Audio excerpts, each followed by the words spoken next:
Well, some good news and some bad news from Britain's high streets today. The department store chain Debenhams reported its best ever Christmas. In the 5 weeks to January the 5th, like-for-like sales were up 5%. But that's far better than the high street as a whole. The British Retail Consortium says the festive period was underwhelming, with sales up just 0.3%. And even that figure would have been negative, but for the huge rise in online sales of almost 18%. Joining us to make sense of it all are Richard Dickinson. He's Chief Executive of the New West End Company, which represents businesses, the green properties, one can put it on the Monopoly board, Bond Street, Oxford Street and Regent Street, and also George MacDonald, the Executive Editor of Retail Week. Welcome to you both. All right, sorted out. Good news, bad news. On balance, what? Better than people feared, I think, but a real tale of two divergent trends. Shops had the going quite tough, but online sales really rocketed over Christmas. So for your particular area of Oxford Street, Bond Street and all the rest of it, you're feeling the pressure now from online, are you? Well, again, a bit of a tale of two places, one London and one the rest of the country. So I think London saw a bit of a purple patch during the run-up to the Christmas and even through the sales. So certainly retailers in the West End doing very well. The big retailers, John Lewis's, Debenhams, or these kind of stores, obviously, if people aren't coming through their doors, they are able to go online, they are able to buy stuff online. What impact is it having, though, on the smaller stores, the sort of stores that neighbour these ones, the ones that you perhaps pop into to buy your wrapping paper on the way home?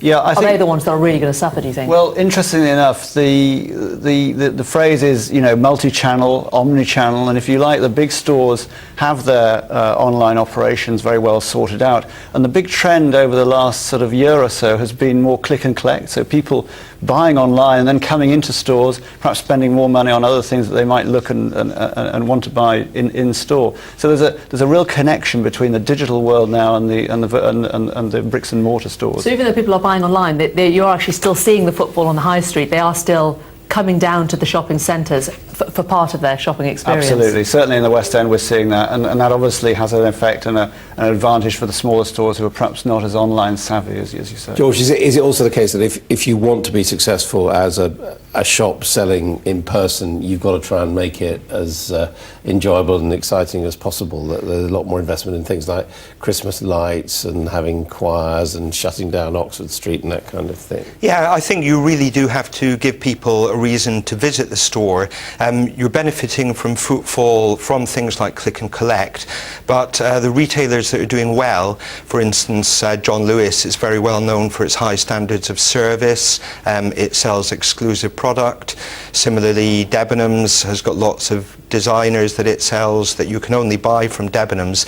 So it's things that are unique that are bringing people into the successful stores. And there was a lot of talk before Christmas about people boycotting the likes of Amazon, but that hasn't been borne out, has it not, through the figures that we're seeing? Well, we don't have the Amazon numbers yet. I think it'll be quite difficult to tell. It was quite clear there was an impact on Starbucks. They chose to react to what they saw happening. But there is no doubt people love the convenience of online shopping, and a lot of people really won't give a hoot, I think, and they will carry on seeking good prices and big ranges. Richard Dickinson, I mean, do you think now that you in central London are squeezing suburban high streets and suburban stores in the sense that people are making the decision to come to the bright lights, if you like? I think the point about experience is very well made. We have to provide an absolutely peerless experience around the flagship stores that we've got, and we've got over 150 flagships in the West End. As well as that, it's important to recognise that the West End is clearly benefiting now from our famous Olympic legacy. So we have now, in 2013, lots of people wanting to book London, come to London, and around 50% of the West End shoppers are either international tourists or tourists from further afield in terms of the UK. Now, that's very important. Big question is what happens now, because we've got the sales on, how are those going, and then of course there's always that fear of a big slump in sort of February, March. Is that going to happen? Well, I think retailers expect this year to be very much like last. Last year was really tough, but a lot of them think that although there aren't signs that the situation is really recovering, neither is it getting any worse. So I think the mindset is ready for a hard slog, and they'll do all they can to keep people coming through the doors. Well, we're a little bit more bullish. I think we're saying probably plus 2% over above any UK growth, and perhaps ending up about 3% at the end of 2013. And the mood is better. You know, if you look at the big stores results, suddenly people are spending more, and that's good for confidence. And I think if we keep inflation low and the other economic indicators keep nudging up, that's good news. What can retailers do to get shoppers in for the sales? Obviously, apart from slashing prices, Adam was talking about all the kind of things that we've seen over Christmas, the lights, the choirs, to make the shopping experience more pleasant. You know, when I think of the sales, I just think of absolutely scrums of people, and it makes my heart sink. But what are retailers actually now taking steps to actually make the whole sale experience more pleasurable? Yeah, and that goes right, as George was saying, the whole experience, whether it's John Lewis, Debenhams, House of Fraser, people look very, very carefully at the ambience, the way in which customers are attracted, and the product, and you know, you've got to have a product which is like nowhere else, which is certainly from the West End's perspective, we have a range and quality of product that is probably not seen elsewhere typically.